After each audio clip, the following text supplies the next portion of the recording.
introduction to one of my favorite people on earth, Mr. Stephen Oliver, who is with the Advisor Marketing Podcast. Now, Stephen is a true maverick, and I mean that in every sense of the word. Not only in our business, but I have to tell you, his clients universally love him, and they grow at rates that they wouldn't believe it's possible. Now, on this podcast, in each episode, Stephen is joined by various members of his team or special guests to share insider secrets to rapid growth and high net profits in your financial advisory practice. So I just want you to know you're in for a wild ride, new information, and a lot of exciting new future because of Stephen Oliver. Hey, we want to talk about email marketing today, and it's almost on the border of hypocritical. Well, it's kind of a favorite topic because we love it and hate it at the same time. Yeah, love-hate relationships Yeah. a good way, more hate than love. But let's think about this.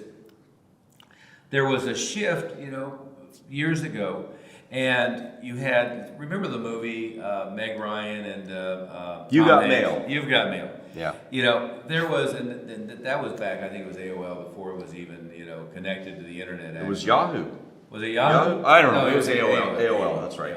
Because in the middle mailbox, and you Yeah, get yeah. mail. And there's these scenes of Meg Ryan and Tom Hanks sitting there staring at the computer, waiting for the mailbox thing to pop Right. up, and then great anticipation and great eagerness.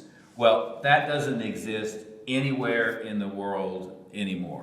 Right. Nobody sits and stares at their iPhone or their tablet or their Mac or their PC, hoping for another email.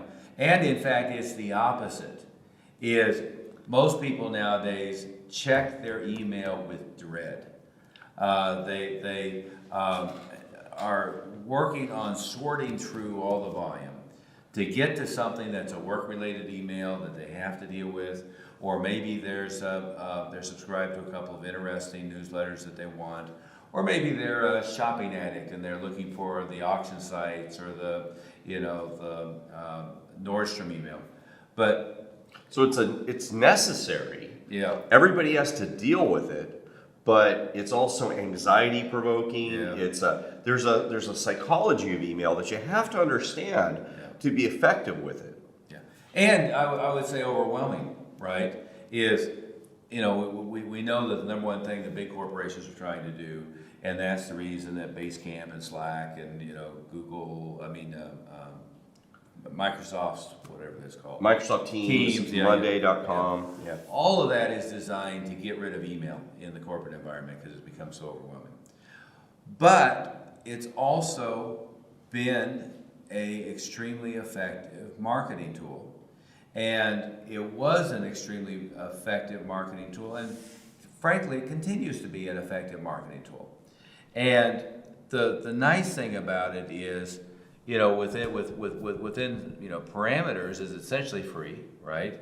Is a MailChimp or Constant Contact or the CRM, you're gonna utilize that app for an inexpensive amount of money, and then for all intents and purposes, kind of no matter how much the list scales, it's going to be a marginal additional cost at best.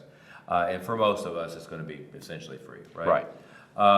But big mistakes get made in this. And the first mistake, I'll start with this, is that advisors think, oh, I don't want to bug people too often. So why don't I send them an email once a month? Or why don't I send them an email once a week? Or why don't I send them an email once a quarter? And what happens with that is, again, think about what in reality is happening, is let's say it's 200 emails a day, and whatever comes in next goes on top, and it works its way down, and you're trying to stay out of the commercial tab in Google if you're using Gmail. You're trying to stay out of the spam regardless. And so one is, if you're mailing to them infrequently, that's when they perceive it to be spam. Right. If you're mailing to them every day or twice a day, I go back to a couple years now, but Wall Street Journal had a pretty big article on email by major retailers, Nordstrom and Macy's and so forth. And they were finding those companies, and they're hire sharp marketers. They were emailing their average client between 360 and 780 times a year. So Once to twice a day. yeah, exactly. And so part of getting email to work is frequency of engagement, right? And so what we know is you're probably better off not to use it if you're only going to do once a month. Yeah, you're going to encourage more opting out. I think that's what people get scared about. If I email them too much, am I going to piss them off? Or complaints, spam complaints. Yeah, depending on which email system you can get you're worried about getting in trouble for spam complaints. Yeah. And that's a real problem. And the worst way to have that problem is to make your email inconsistent. Mm-hmm. It's not about frequency. When you up frequency, you tend to get more opt-outs initially, but it settles out. Because when people see your email, they're more likely in the long run to just delete it, or it ends up going into spam for the ones that aren't interested. Yeah. But the ones that are interested are gonna just either ignore it or respond eventually. Yeah, and then the next thing that happens is I think what happens with almost everybody is they want it to be professional. So oftentimes they get this elaborate HTML format, what's the right word, template, and they make it look corporate. And there's a big mistake of individuals moving from being an individual human to trying to use a corporate. Well, and voice. I think what happens there too that makes it easy to do that is you're an individual. You have an individual operator practice, so there's just one of you, and you get Constant Contact or MailChimp or one of these really inexpensive software packages, and they have these luscious templates, and so they look like something that came from a billion-dollar company, and you think, oh, I'm going to look really important.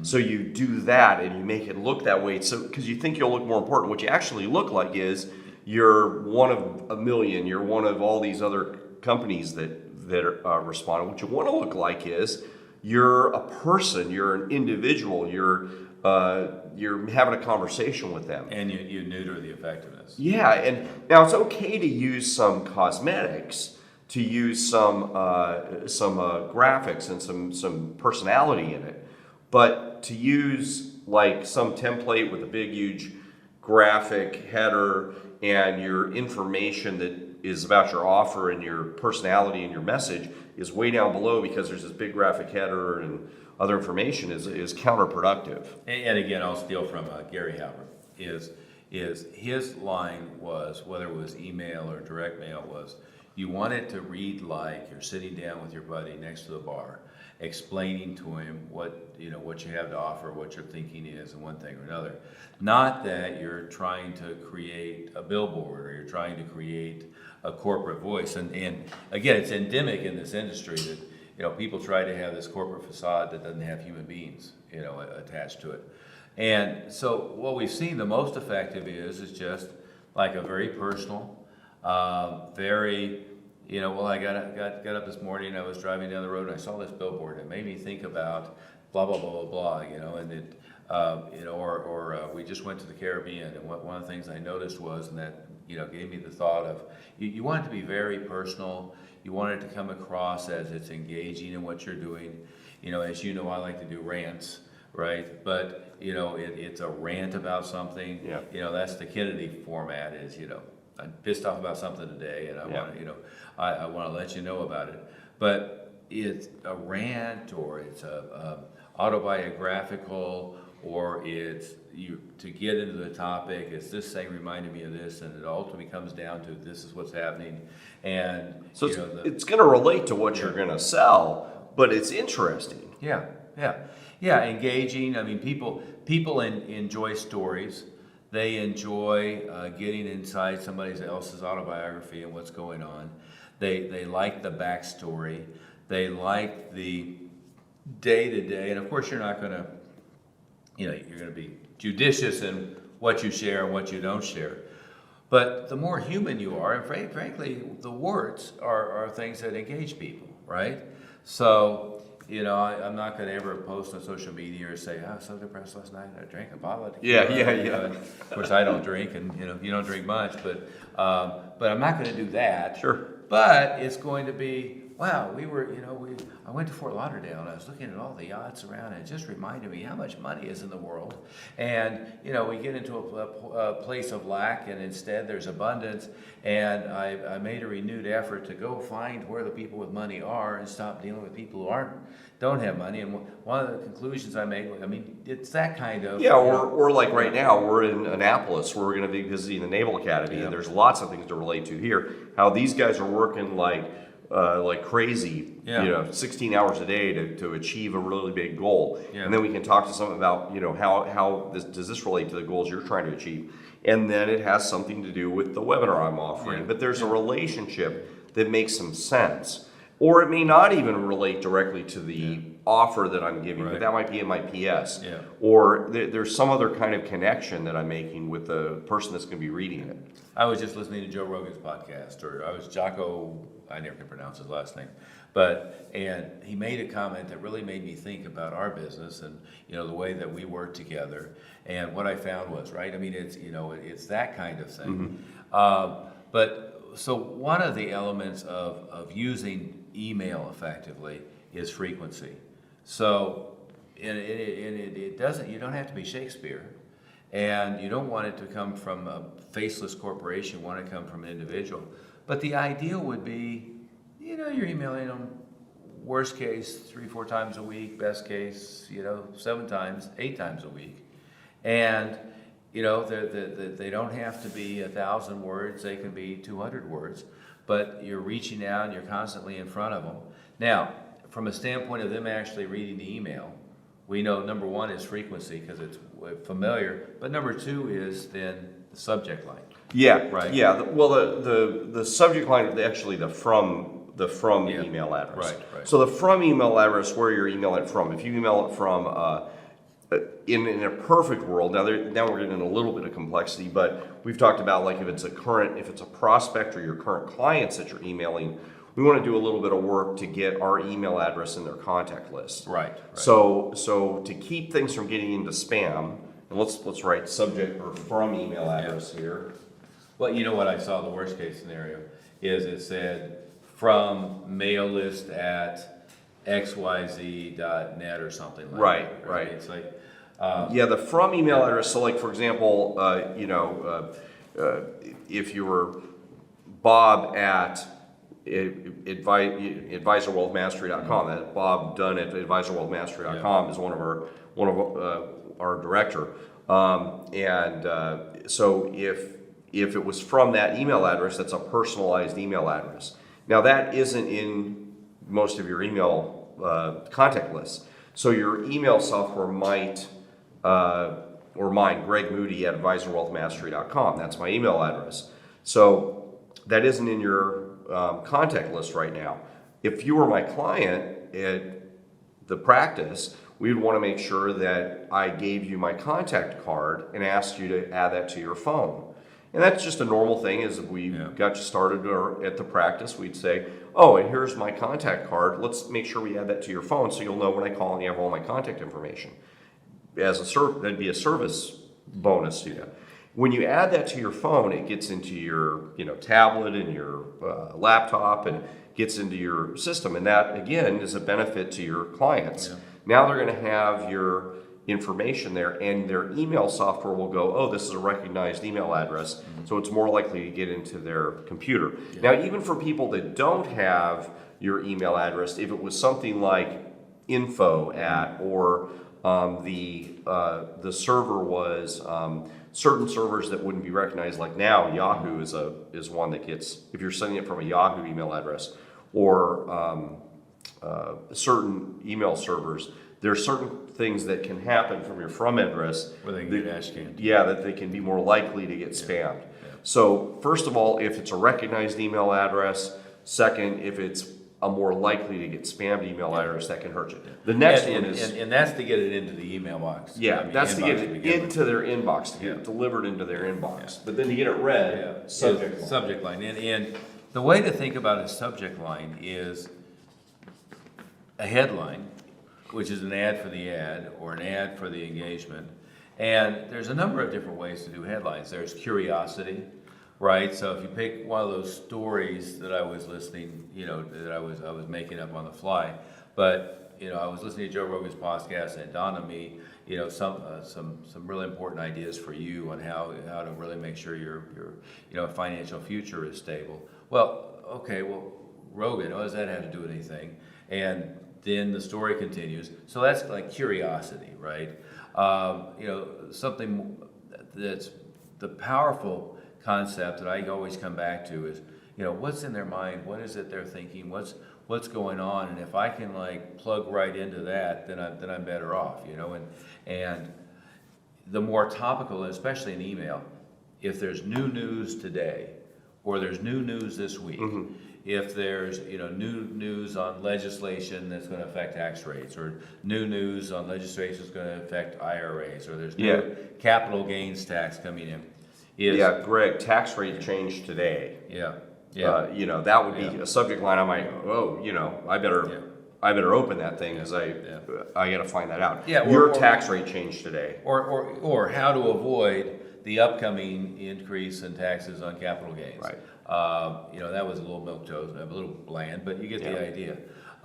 So I always find topical, current events, what's going on in the news, and if it's obscure, that becomes like a curiosity type of headline, and if it's like, CNN, MSNBC, Fox, Wall Street Journal, local papers are all covering it, that's something that's immediately, into their mind, and the little known secrets behind current legislation and how it's going to disrupt your retirement plans. Well, what the hell is that, right? And so having a subject line that's enticing and it's interesting. And I think one of the things that's misunderstood is people will look at their email list and say, oh, well, I'm only get 20% open rate. Well, just being there every day or being there twice a day keeps them a little familiar with you, keeps them maybe top of mind or, in their mind at all. And if they only, if you get 20% open rate, on average, you're looking at it once every 5 days. That's okay. If they actually opened it and read it, and the open rates can be misleading too, right? They can have essentially gotten the idea by doing a little preview on it, and then sometimes that doesn't get counted. Yeah, or they see your subject line, but they never open it. They could just delete it, but they saw your subject line. So that's still an impression. Yeah. And even though we're not big on just impression marketing, it still has some value. But other than your time to zap it out, it was free. Yeah, right? So even though we know that our big objection to email, where we said it was a love-hate relationship, which should be understood, is when it's the only thing people do. Yeah. And they make the errors that we're talking about by having low frequency or intermittent. The worst error is intermittent frequency, where you email them a couple times 1 week and then they don't hear from you for a month. Then you email them a couple times, and then once that'll just crush your opt-out rates. You'll have horrible opt-out rates when you do that. So you've got to be consistent, and we want the frequency to be up. It's Lee Milt here, and I'm delighted to interrupt you today and let you know that I've been working with Stephen Oliver for 10 or 15 years now. He's a great guy. I love all the research that he does. And I just wanted to let you know that if you're enjoying the content on this podcast, then you really want to make time to visit advisorwealthmastery.com. And why should you do that? Well, because you're going to receive 2 of his great books, and actually one of mine called Success is an Inside Job. You'll also get a lot of absolutely free material on growing your practice through effective marketing. So again, take the time to go to advisorwealthmastery.com. But we do want you to use email, but the big error we just see is people get dependent on it. And you'll have a lot of these so-called gurus, and they're really just selling you these email systems. Yeah. And they'll say, well, no. Or they're stuck 5 years ago. Right? Yeah. I could use email much more heavily 10 years ago. And you still should have used it. We would have still advised you to use the other systems with texting and direct mail and outbound calls and voice broadcast and other by the way, systems. this is with clients too. Is if I'm going to do a webinar that they should attend, if I'm going to do, some CRM systems will automatically let you schedule your, quarterly or your twice a year or annual meeting with people and give them a schedule link. Even with clients, I mean, I keep having these conversations of, what are your results on blank? Well, I emailed them. Yeah. Well, what else did you do? Well, I'm waiting for to hear back. Well, how long ago was that? Well, a week ago. It's like, well, wait a minute. If you email somebody and you don't hear back that day, you're never going to hear from them. And they probably didn't even see it, right? Yeah. And if they saw it, maybe they went in their mind, that's important, I'll get back to them on that. But see, as soon as the next 100 show up and, the kids are crying or something happened at work or, breaking news, whatever it is, they get distracted and they don't remember it at all. Well, yeah, and that's a good point. For client emails, when we look at where you're using emails, which might be important to differentiate, for client emails for things that I'm supposed to do with my clients, have a meeting with them, talk to them, work on their plan, which might increase their investable assets with me. Encourage referrals, top of mind awareness. Yeah, or lots of show reasons for we an should, event, yeah. we should, in a separate segment, talk about doing that more frequently. I would never assume emails ever being read. No. Would I use emails? Sure. I'd use it to confirm appointments. I'd use it even to, initiate appointment setting, for sure. But I would also, my phrase is call, text, email. So we call them, text them, and email them for any of that And stuff. what you mean by that is you call them, leave a voicemail, text Yeah. them, and email. Yeah, you never like it when it's only one thing, but whenever a call happens, I've had too many staff over the years who they just heard, he didn't say anything about leaving a message. So. Yeah. But call always implies that when we call and we would leave a voicemail and or talk to them, text them and email. So all of that has to happen every time. So with clients, it's all of those things. Now, email for clients is also used as an engagement process. So they would get our newsletter on a regular basis. They would get frequent emails for continued engagement and education and reminders. Our podcast just got released, so make sure you subscribe and listen to our podcast. Even if they've subscribed, they'll get reminded that it's there. We just did a blog post on this. Make sure you bring your friend to our event on this topic or our client appreciation event at the art gallery we're going to have on September 15th and so on. So there's lots of uses for email. They would also get text reminders. There'd be other stuff to supplement the email. And that's the error that happens in addition to the ones that we're mentioning here. Well, so to use it effectively, you've got to do these things. But it's where we get into a hate relationship is when we hear people doing, number one, it's the only thing they do, but number two, they're not using it effectively. Well, and with clients and prospects is, my rule of thumb is, the nice thing about email and now Facebook Messenger and all the other different social media communications and Slack and everything is it's, what we call asynchronous communication. You and I don't have to be in the same place at the same time, whether on the phone or one thing or another, to communicate, to share information. But from a sales standpoint and a relationship standpoint, asynchronous communication is very ineffective. And, it's just like text messaging. It's the standard of late night fare of I text something and the other person hears something different than I text, and it just, gets completely foobar, right? And so one of the things to keep in mind, again, with somebody who's in the sales process with you, somebody who's a client, is it's not the way you make a sale. It's not the way you solve problems. And it's other than personality showing up in their inbox, it's not really the way that you maintain the relationship either, right? So, yeah, I think it's a big mistake. It's fine if you send them a DocuSign link and they got a DocuSign because, on this policy, you need everything signed off on it. You Sure. send that. And frankly, I would text them and Right. call them to let them know to look for it, right? Because otherwise they may not see it. But we see sometimes even difficult, even argumentative conversations being handled by email. Yeah. And what we teach all of our clients is email, text, etc. only gets used to move it to telephone, Zoom, or face-to-face. And I would say face-to-face is most effective, Zoom is second most, or comparable, and telephone is third. But all of those are what, by a factor of 100, better than text back and forth, messenger back and forth, email back and forth, or whatever. And that's, again, an important message is most of what we do with email is like one-to-many, designed to feel like one-to-one. And then other elements of what we would do in the normal course of business is, like we're here at a hotel, down the street from the Naval Academy, and we're doing a corporate behind the scenes of the Naval Academy, and we have food being served and stuff. Well, all of that was transacted by, they send me the DocuSign, they PDF me a thing, I send it back, I send them follow-up. But frankly, the initial setup was all done by phone, right?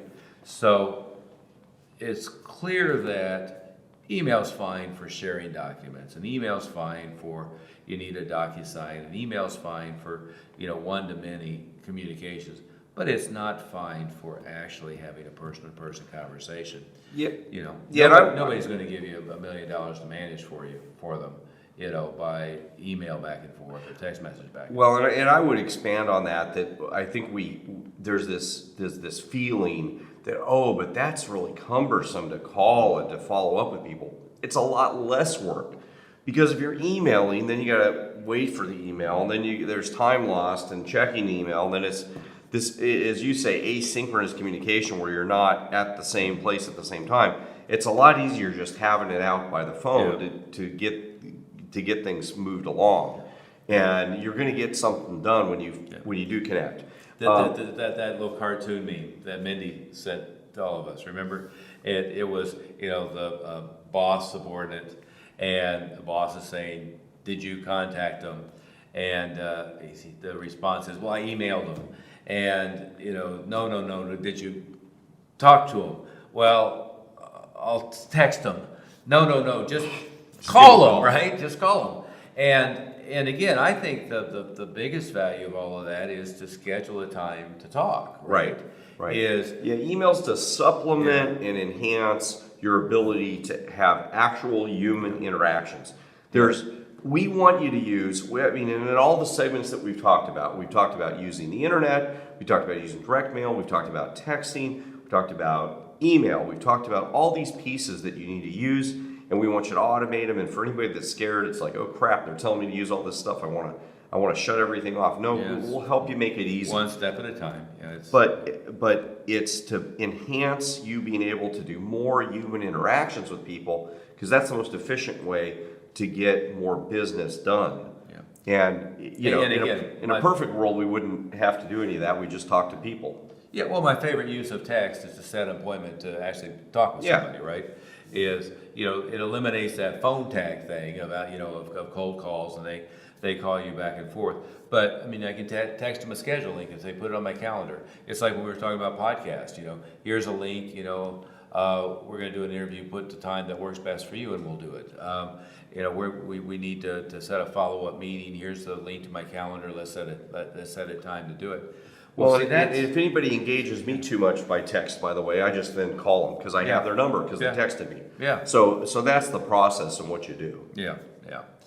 Well, I think we've given you a lot, but what I will say about email is break the habit of trying to move from personal to corporate, and instead move from corporate to personal. Have personality, be willing to polarize, be willing to be quirky, be willing to be interesting, be willing to be different, the old Apple thing, think different.